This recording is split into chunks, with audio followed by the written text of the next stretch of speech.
Hello and welcome to the Gooner Talk. Back again with you guys for another show, for another episode of our TGT series of Let's Talk Arsenal every Tuesday and Friday at 5 p.m. usually, but today, unfortunately, it is Good Friday here in the UK and it's bank holiday and things are going on, so I had to bring this forward to an 11 a.m. show. So apologies if usually you tune in for a 5 o'clock show and it's not there because we're doing it earlier. So apologies about that. It's pretty much a one-off. I really expect these to change from the 5 o'clock slot unless major things change in the future. So next Friday, it'll be back to the usual 5 a.m. slot. So make sure you tune us in for that. Apologies if I sound a little bit out of breath as well because it's the morning. I've literally just got back from my morning 5K and I just got in about 5 minutes ago. I did that thing where you set yourself that target, because obviously if you ever start getting into running, like I've tried to do since the new year, I left about 10 o'clock to do the 5K, and it takes me probably around, when I first started, about 38 minutes to do the 5Ks, and now I'm down to just under 34 minutes, so I've shaved off about 4 minutes of my time, which I know is not amazing.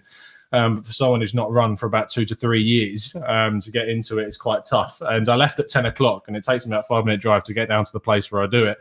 And I realised how much against time I was, and then drive back, and I'm about like, oh my God. So I'm a little bit out of breath, so apologies for that. And now I've got to talk for 45 minutes to an hour with you guys. So apologies if I do sound a little bit hoarse today.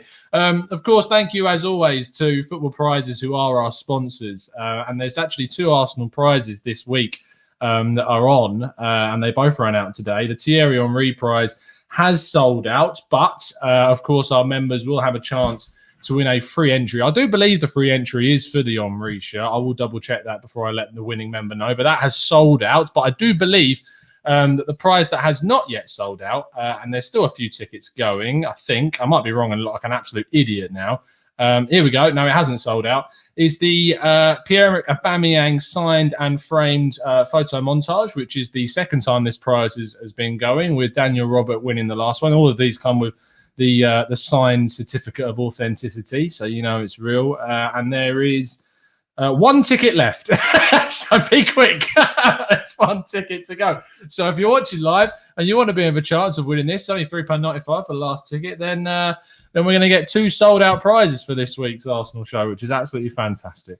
But that's kind of that. Let's crack on with the show and talk about some Arsenal departures.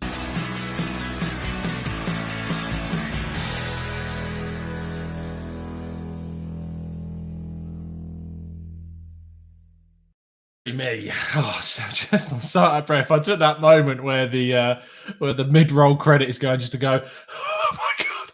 So it's a happy Good Friday, and the morning 5K has really killed me today. Jesus Christ. Anyway, let's go and talk about the possible departures that have come to light. The last 24 hours has revealed that Arsenal are effectively going to, from the looks of things, lose 2 of their players in the summer. Those 2 players, of course, as I'm sure you've seen from the thumbnail, are Ainsley MaitlandNiles and Lucas Torreira. 2 players that, if we're being 100% honest, I'm pretty sure most of us didn't think they were going to be here next season. So it shouldn't come as too much of a surprise to you guys. But I mean, let's read the first one, which is talking about Lucas Torreira, because of course the first thing that you have to think about with Lucas Torreira is that couple of days ago, the guy lost his mum, and that is obviously, I have no experience. I'm sure some of you guys listening would have, unfortunately, tragically also gone through the experience, and I can only imagine that it is absolutely horrible. And our thoughts are, of course, with him at the moment.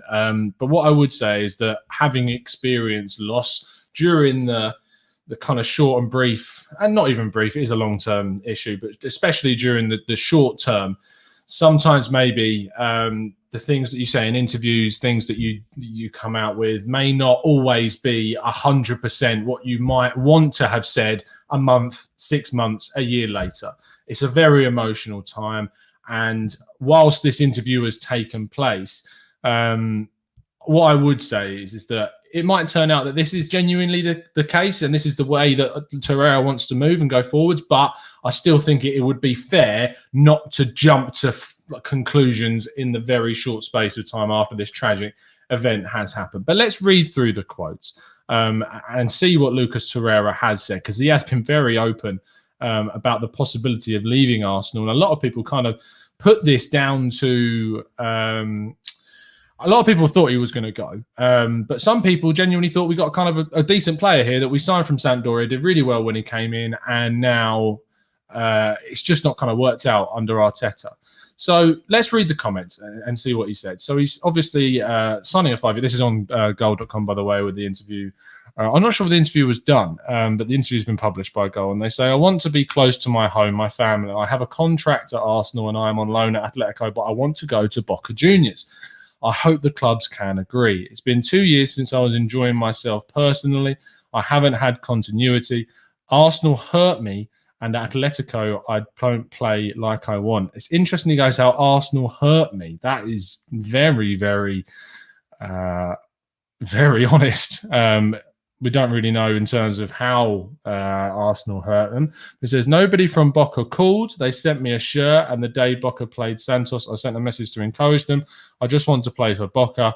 I have made my decision. I will do it for my father. He asked me, and I'm going to do it.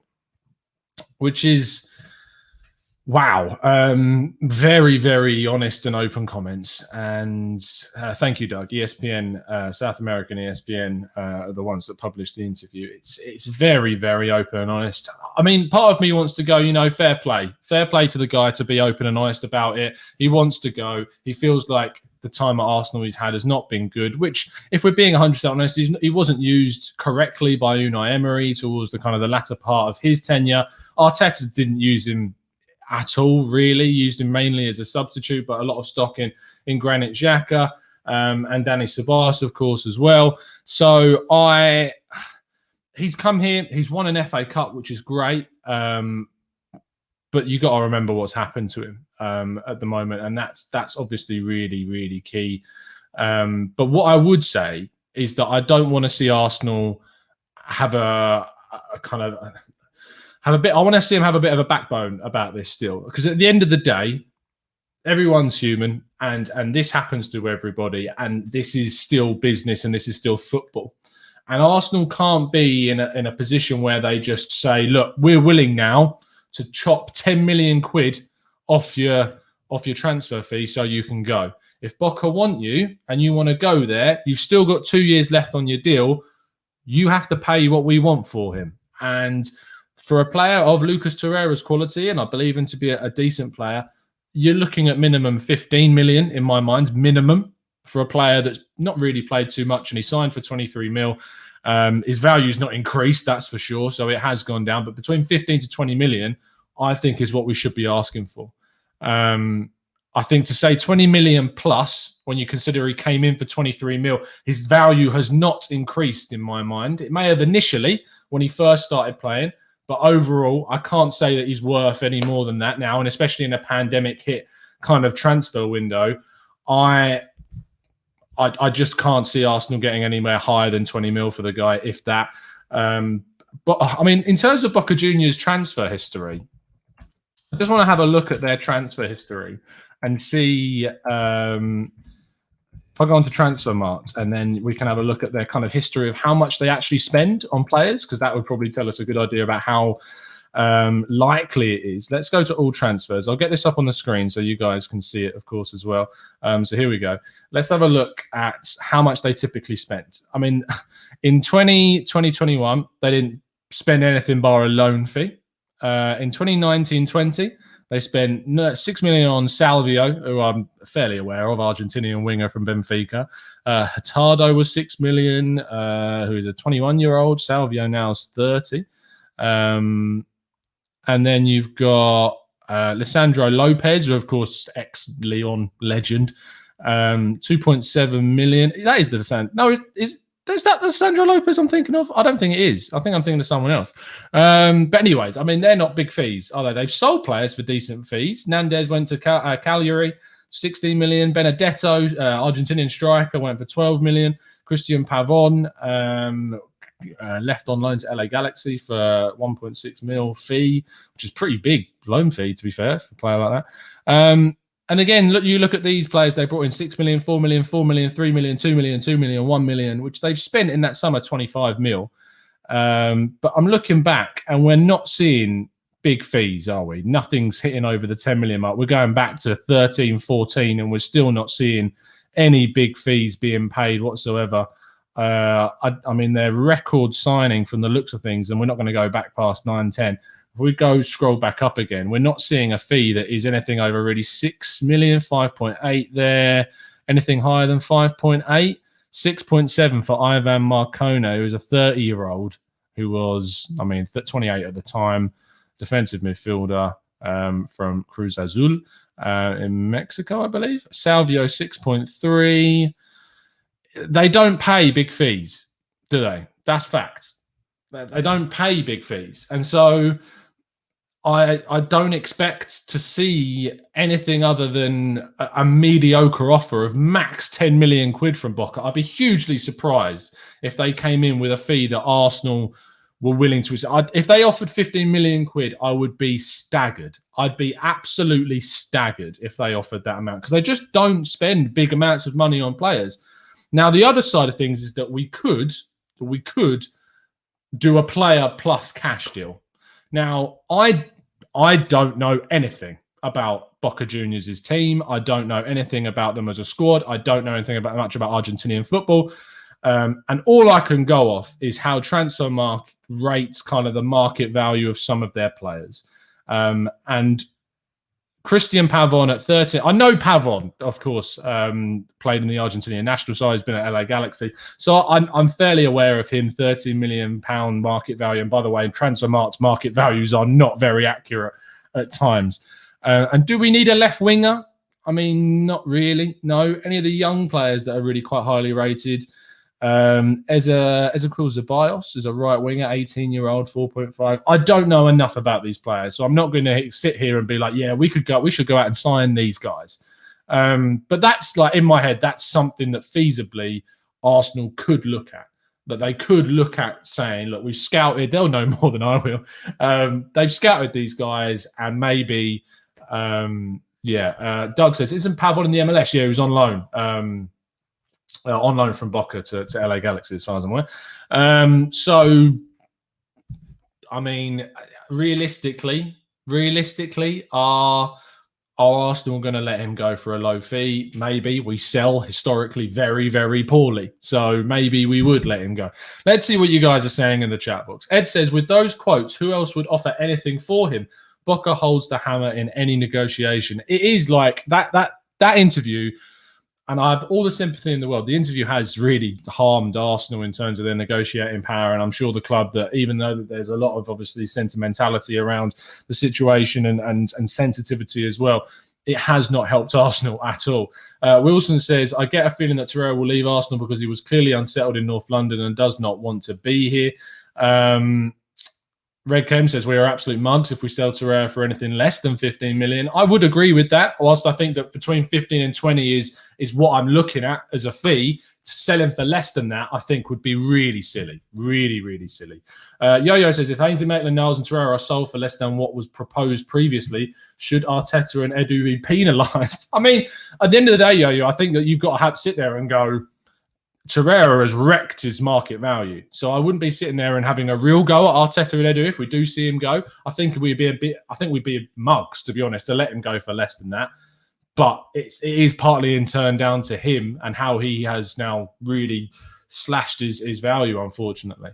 Bram de Jong says perhaps they could buy him in installments, which is very true. Omar says, why did Torreira join us if he knew he was unhappy in Europe? Obviously, things change, Omar. So we don't know what 2-3 years ago, if there was any differences there. He would have joined thinking he was coming to a big club to play most of his prime years, and it's just not worked out that way. Matt G says Tom Arsenal will probably end up just cancelling his contract. We've said it before. Tom says Torreira might be happy enough to return to Italy where he enjoyed his football. More options for Arsenal. From the sounds of things, Tom, the way his interview is there, I can only see him leaving for South America at a minimum. Gundit says, can Partey and Torreira work as a midfield duo? I think any hope of us keeping him is gone. Utterly gone. I wouldn't expect to see Torreira here next season. I'd be hugely surprised if we saw him here. So that's Torreira. I mean, it's not great, is it? It's not the best thing to read when you see that he could be possibly leaving. I would be really, really surprised if he was here next season, really surprised. But, you know, stranger things has happened. And as we said at the start of the show, when you've had a bereavement like Torreira has, losing his mum just days ago, sometimes the things you say in the media and publicly and just in reaction to things aren't necessarily how you feel a month, 2 months later, or even longer than that. So who knows at this stage? Who knows? There you go. So the next player is our boy. It's the TGT mascot. It's Mainsley.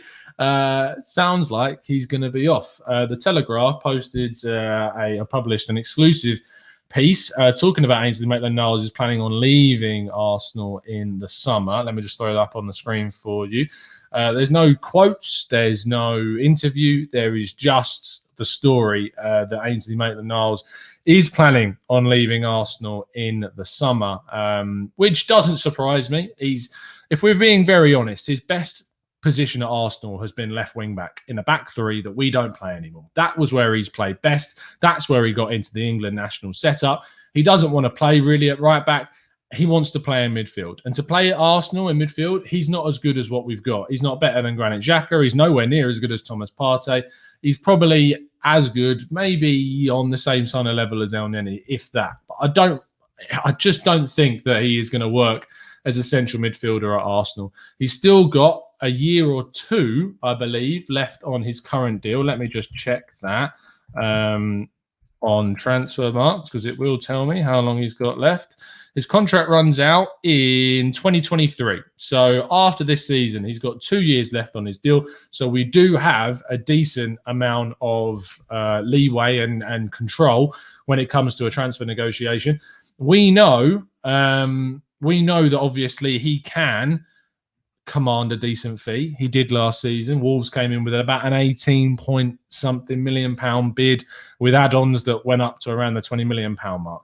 That was when he was playing. That was when he was playing really well. He is still playing because he's on loan at West Brom and playing week in, week out for them in midfield. But the Telegraph claims that there's kind of a top half of the Premier League feeling that he is a decent right back in the Premier League and can play that position well. I think as an England international, is 22, 23 years of age. He is how old? He's 23 now. I think that he can command a decent fee still, upwards of 15 million, maybe still close to that £20 million mark of an offer that we got from Wolves last year. If you're thinking of upwards of 20 million in a pandemic, I think you're dreaming. I think you're absolutely dreaming. And in a scenario where he's got 2 years left on his deal, it's a pandemic, and he wants to go, and Arsenal want to sell, and they need money, in the context of it, you're not going to get more than 20 million. It's just not going to happen. We can't, and notoriously, Arsenal are weak in transfer negotiations. And we have a history of that. We need to change that. But in a pandemic situation, you're not getting upwards of 20 million quid for him. 15 to 20 million again, I think is not only fair, I think is a decent fee that Arsenal can go out and get. If you can get 30 million combined, or just around 30 million combined for Torreira and Maitland-Niles, I'm okay with that. I'm okay with it. Anything less than combined 30 million for the pair, and I think there you have concerns. But I think around 30, just over 30 mil for the both of them going off, and it's probably going to be done in installments anyway, I'm okay with it. Just move them out, get them off the books, get some money in, reinvest the money elsewhere. I genuinely, when you think that we got a player of Gabriel Magalhaes quality for 22 million, rising to 25, and we can get 30 mil for those two, you can get quality players in the market for this amount of money. Other teams are going to be in a situation where we can get some of their players for a lower fee also. So I think that you have to think about that. And if Brighton were to go down, say, which I'm kind of not really expecting to, but if Basuma's price then drops and you can get him for around 30 million plus, then would you trade Torreira and Maitland-Niles for Basuma? Because I'd bite your arm off for that trade. Absolutely bite your arm off for it. So I think when you think about that, that is probably what you're looking at. Matt Greek says 50 million for Maitland-Niles, Torreira and Nketiah. So you're saying about 15, 20 for the three of them. Bang another 40 million for Aubameyang, and we might have some chance of updating this squad. I think there's a lot of kind of players that Arsenal have potentially got the capacity to sell. We probably will do a tactical breakdown video in the near future about the players as we lead up to the summer that we are expecting to see go. I'm not going to put specific fees next to them, because I'm not a big fan of going, oh, if we sold all these guys, we get X amount of money. I'm not a big fan of that. So I think that we'll do a kind of an ins and outs kind of video in more of a broader context, and probably have a couple of people on to talk about that in a discussion sense as well. That might be quite good. Jashar says, Tom, I'm not convinced that Ainsley is good enough for our midfield. The sample size is too small for me to make a judgment. I'm not convinced that Ainsley isn't good enough. I just think that he's not going to get the sample size to convince people. So I don't think you're going to see it. That's the thing. Matt Thornton says, do you think he starts in the midfield for the teams that he's been linked to? Of course, being at Wolves, you're competing with Neves, you're competing with Jean Moutinho, Dendoncker. Does he start? No. Does he start over their right back? Who is... I mean, they played Torreira at right back. They lost Doherty. Who's playing at right back for Wolves at the moment? Who's playing right back? Who am I? They got Bennett that can play there, but I swear I'm missing someone big. Semedo, of course. Is he getting in over Semedo? Maybe, because I think Semedo is a pretty poor player. I'm not a really big fan of him. I thought he was awful at Barcelona, and he's carried on that kind of poor form at Wolves. So I think that he could compete with Semedo, and that tells you how poor Semedo is at the moment. He's great for your FIFA games, don't get me wrong, because he's got pace, but he's not that great in the Premier League, and I think he's not been the best of signings for them. So I think he provides good competition for them. Midfield, maybe not, but Wolves have suffered with a decent amount of injuries this season. So yeah, I think that he would get into the Wolves team on a kind of rotation basis, maybe getting into the first team gradually. Other teams though that he's been linked with, he was linked with Leicester previously as well, who Arsenal weren't keen on selling him to. West Brom, of course, wanted to take him on loan, but I don't see them stumping up the money when they're going to get relegated, and I don't see him wanting to go to the Championship. So I think he does get into a fair few decent sides in the Prem. I just don't think that he would necessarily want to go for, or would get into kind of top six sides, and that's why he's not going to be playing for us. But maybe he could get into a Wolves, because I don't really rate Nelson Semedo that highly, to be honest. So maybe he gets into that team. That brings us to kind of the halfway point of the show, which means that I am going to do the prize draw for the free entry into the Thierry Henry signed shirt. Let's just go onto the Discord server and see of you guys how many people have entered. So we've got 20 entries for this week's prize from our expert members and teachers. I'm going to press this 5 times, and you're going to see it this time, so there's no discrepancies. So good luck, and let's see who wins it. So we've got 1, 2, 3, 4, and 5. Number 14. And number 14 is Kian. I think, is that Kian 2 weeks in a row? No way is that Kian winning 2 weeks in a row. Fair play. So congratulations to Kian. Well done, mate. You've won again. 2 weeks in a row he's won. Cheeky little boy. There's going to be absolute raging going on in the Discord server after that one. Just let me message in there. Congratulations. You won again. 2 weeks in a row. People are going to be fuming with that. Deary me. Oh dear. Absolute fix people are claiming in the chat box. Well done, Kim. There you go. I mean, if anything, it's number 14 for Thierry Henry. I mean, it's written.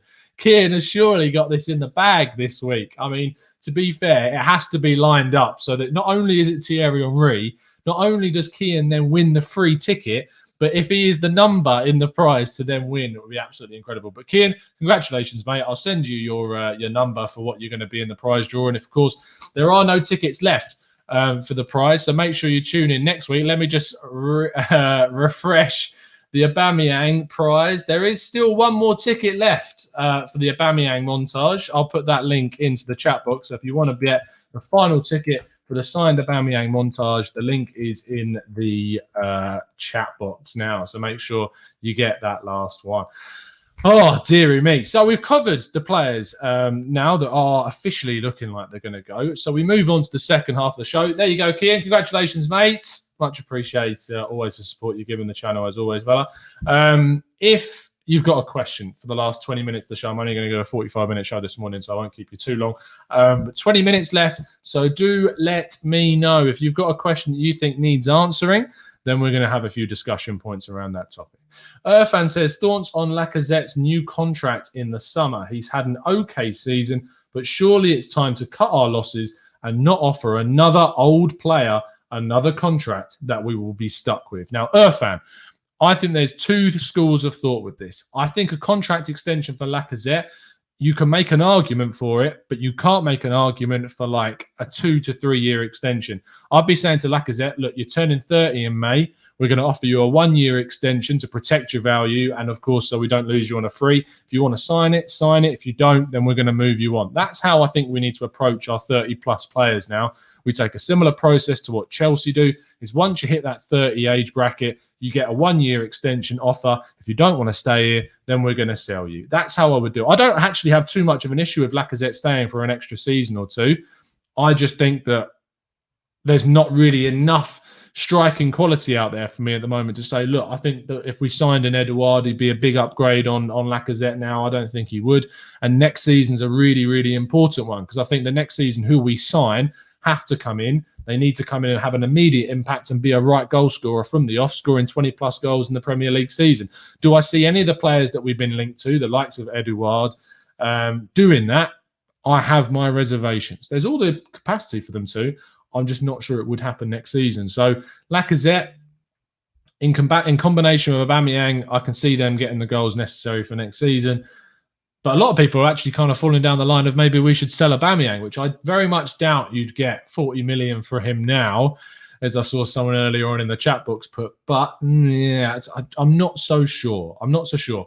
Yo-Yo says, do you believe Arteta will continue to favour his trusted players or reward form in the final stretch? I think that Arteta will ultimately play the players that he thinks are going to get the best result in the games. I think that he's put a lot of stock in the more experienced players this season, and that's backfired because they've not delivered for him. The law of averages will tell you that the experienced players should be playing better than they currently are, and they can only get better by playing. But I think that there are other players in the team that deserve a chance. With Saka and Emile Smith-Rowe both out, I would hope that Martinelli could be given a chance this weekend. I think Willian against Liverpool is not a good recipe for success. I could be wrong. I'd rather see Martinelli playing against Liverpool, really give him a bit of kind of the pressure on the back line, the consistent running, pushing that back four, giving Trent Alexander-Arnold a right nightmare on their right-hand side, running in behind, taking advantage of where the holes open up for us. I'd be playing him. I don't think Willian necessarily does that. I think Willian's more of a reserve player that can kind of create from a deeper position. He can take players on, but he's not had the best of seasons. So I personally would go for a Martinelli. And if you want to see our preview, then make sure you tune in from yesterday's show where we did discuss the Liverpool game in a lot more detail. Josh Hunter says, who would you want as a Tierney backup? Josh, I'm leaning more towards a more experienced Premier League player that's out of contract this summer. I'd be going for a Bertrand. I'd be going for a Patrick Van Aanholt. One of those two. Give yourself the cover, and that's fine. Tierney is going to miss a few games during the season. I think one of those two, a Bertrand or a Van Aanholt, gives you that cover. You don't need to spend necessarily loads of money on bringing in a young prospect that's pretty close to the age of Tierney anyway, and someone that knows that they're, going to be brought in for cover. They're going to get games in if we qualify for European competition. They're going to get games because Tierney is not 100% fit for the entirety of the season, and we need to rotate. And they're coming into a decent-sized club like Arsenal. So I think that is personally where I would go down the route. I wouldn't be investing in a Vindal, for instance. I wouldn't be investing in that instance because I think that we've got Tierney. So why would you spend the 20 million upwards on a player when we've already got someone like Tierney that's your long-term option? Go out and spend a minimal fee on a decent player that's out of contract or has got a year left on their deal and that's got Premier League experience. I mean, yeah, I've really come around to the idea of Cedric on the right, so why not do a similar situation on the left? I think that's something that we need to do. Yo-Yo says, will you be happy with the backup earning hundreds of thousands a week on the bench? Obviously, we need to be sensible with who we sign. That's a fact. So, no, I wouldn't be happy with that. We just need to be a little bit sensible with the wages that we give players in the future, which hopefully with Richard Garlick coming in, the new head of football operations figure, I don't know exactly right the role, but hopefully that's going to improve things. Karthik says, Tom, would you take Hakimi at right back if you can have someone for cover who sits? Karthik, to answer that question, I did a whole show on it yesterday. So you can go watch my thoughts on Hakimi. In the short, I think we should be targeting someone else, someone that gives you a lot more defensively. But if you want my detailed thoughts and statistical comparisons, then go and watch yesterday's show. Ishaq says, thoughts, Tom? I reckon Willian will be played over Martinelli. I agree with you. I think that's probably the way that he will go. I'd rather Martinelli play, but I think that Willian will play to support Tierney on the left, as we won't be attacking as much against Liverpool. We'll absorb their pressure. I disagree in that sense, though. I think that we will go to attack Liverpool. I think that we've played better this season against the top sides when we've attacked. We attacked Chelsea and we got a result. We attacked Man United. We did pretty well. We got a 0-0 draw at Old Trafford earlier on in the season. We created some opportunities, but we could have won the game at home against Man United. Granted, we could have also lost with the chances they created, but we could have won the game. We beat Spurs by attacking them, and we beat Leicester by attacking them. I think that we've got a really good opportunity to go out and get a result against Liverpool. Sitting back is what Spurs did against us at the Emirates, and look what happened to them. I'd be going out to attack Liverpool, and that's why Martinelli, for me, would be the better choice of the two. Let's scroll down and get some more. Adam says, Tom, you made a detailed analysis on Hakimi and how he could become. I'm really out of breath from my run this morning. Tom, you made a detailed analysis on Hakimi and how he could become our next main right back. Which other under-the-radar options you think might be an even better fit besides the usual? Of course, the show yesterday was kind of looking at some of the issues with Hakimi and why I thought maybe he wouldn't be the best option. I think that Emerson at Real Betis / Barcelona is the better option. I also think someone like Çelik at Lille, the Turkish international right back, is also a very good option. I don't think that would inspire a lot of people. I think they'd be like, oh, really? But I think that's actually more down to look into the guy, do the research. He's a very, very good player. And I think he's someone that would adds the defensive side of the game. Who else do I like? Mukiele, but I think that's kind of a bit of a marquee kind of signing. And if they're going to lose Upamecano and Konate in the summer, if they lose Mukiele as well, I doubt they'd want to. So that would be a very difficult one to get done. That's a problem. Mazraoui, as Christian said, from Ajax is also a decent choice. I'm not the biggest fan of Dumfries from PSV. I'm really not the biggest fan of him personally. I think there's better options than him for me. Just my opinion. Just my opinion. Karthik says Smith Rowe over Martinelli for tomorrow. Smith Rowe might not be fit. That's why I've not put Smith Rowe in my team. Otherwise, I'd agree with you, Karthik. I'd rather Smith Rowe and Odegaard play together. But yeah. Akene says, Tom, how confident are you about tomorrow? I am, I'm always the optimist. I predicted a 1-0 win with the Cedric Screamer, not for comedy value, because it's the truth, because it's facts. Yeah, I'm feeling good. I'm just excited for football to come back. I'm excited to join Hugh for the watch along. I think that it's going to be a really tough game, but yeah, we can get a result. We just need to attack them. We need to make them worried. We need to show the same kind of fight that we showed against Spurs and not play like we did in the first 30 minutes against West Ham. We need to show the second half of the West Ham game, not the first 30 minutes, because that is a really big problem. Let's see what else you guys are saying. We did win at Old Trafford, Curtis. Exactly. It's a really good one. We didn't win at home. We drew, and that's why we need to turn those results around, turn those draws into wins. Doug says, is there no youth behind Kieran Tierney? I actually did. I'll put it into the chat box. A tactical analysis player profile on Joe Lopez, our young Spanish left-back. It's in the chat if you want to give it a look, with insight from Next Generation Arsenal. I'm sure most of you follow on Twitter. I personally think that he's off. He's a bit off. He's not kind of like the levels of Saka kind of youngster coming through, and he's just not for me. And I'm really struggling with this because I just don't think that he's going to make it at Arsenal yet. I know there's some other ones coming through, all abusive, etc. But I think he came in as a very kind of highly thought of left back from Barcelona. Yeah, I think that the drop off from Tierney to some of our youth options is too far. Talaji Bola, who I believe spent time with Southend or Rochdale, one of the two. Let me just check. He was Rochdale, it was. He's 22 now. And if you're 22 and you're not getting into the main squad at 22, I very much doubt you're going to make it. So, no. Enrico says, Tom, what's Pedro's ceiling? I mean, higher than the one that's above me, mate, because he is a special, special kid. And Barcelona have done really well to get him in from Las Palmas. He is a really, really good talent. To be playing in the Spanish national side at 18, he joined Barca at 17 and was starting then. He's unbelievable. Really, really good. Yeah, they've got some really good players in him and Fati, who, of course, has really struggled this season because of injury and has been out for most of it since October.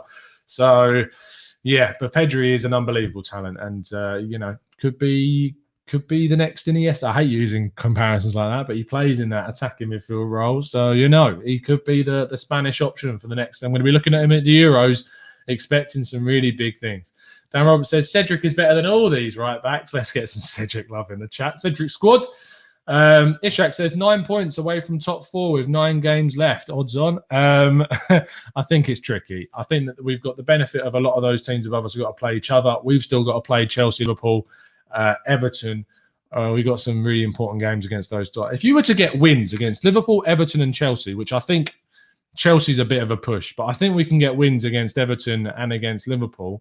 If we can, then yeah, we got a real chance of pushing for 4th, 5th, 6th position, at least top 6. That should be the target.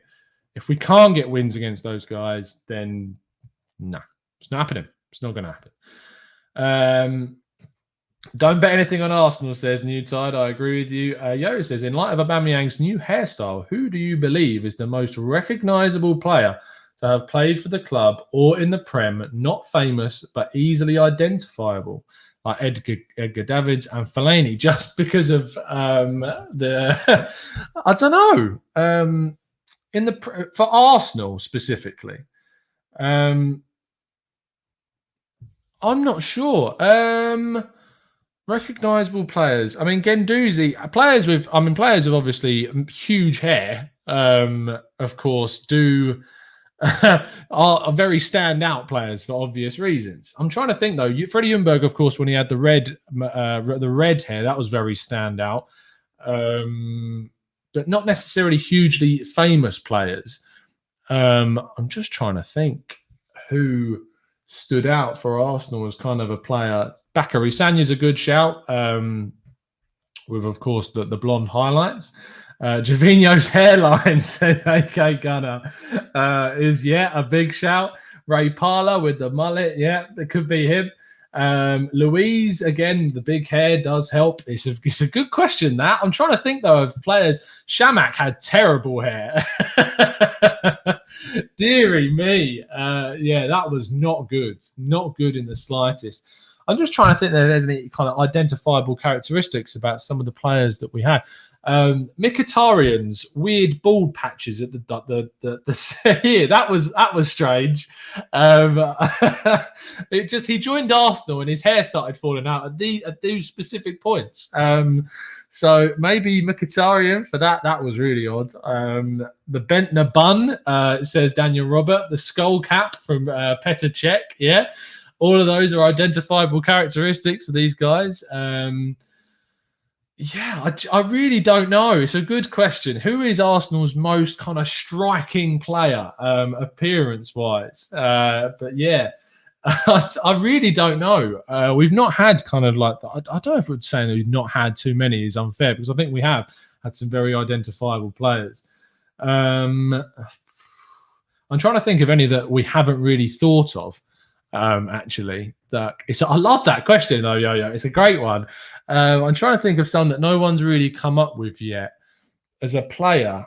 When Bellerin's haircut has been pretty poor. Frimpong's a good shout, Brown, with the mohawk with the blonde highlight in it as well. That was also pretty standout.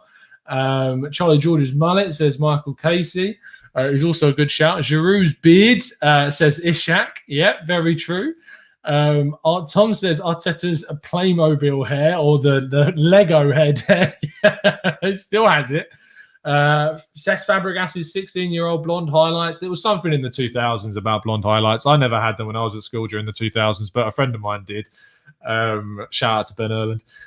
Definitely adds the blonde highlights at one point. Really, really brave decision when you look back on it.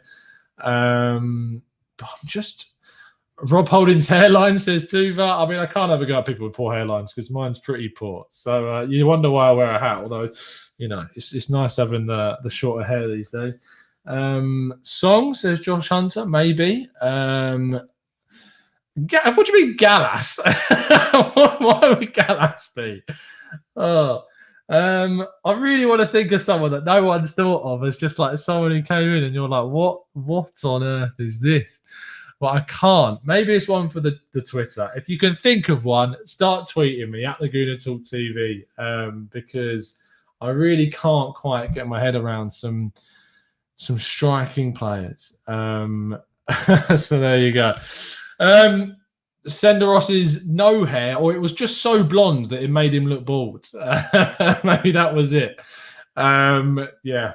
There you go. That is a really great question to finish off the show. But thank you for tuning in. Apology for sounding, as I said, a little bit hoarse because I got back off my 5K this morning. But yeah, it's been a really interesting show talking about a couple of players that, it'd be sad to see him go. Mainsley, of course, has been a big part of the show. We'll do a tribute to him. We definitely will if he does leave. But they got to move on to better things, and hopefully Arsenal can get some decent money in. For sure. And I think that when you're looking at a player like these two, are they going to be getting into Arsenal next season as a starting player? It's unlikely.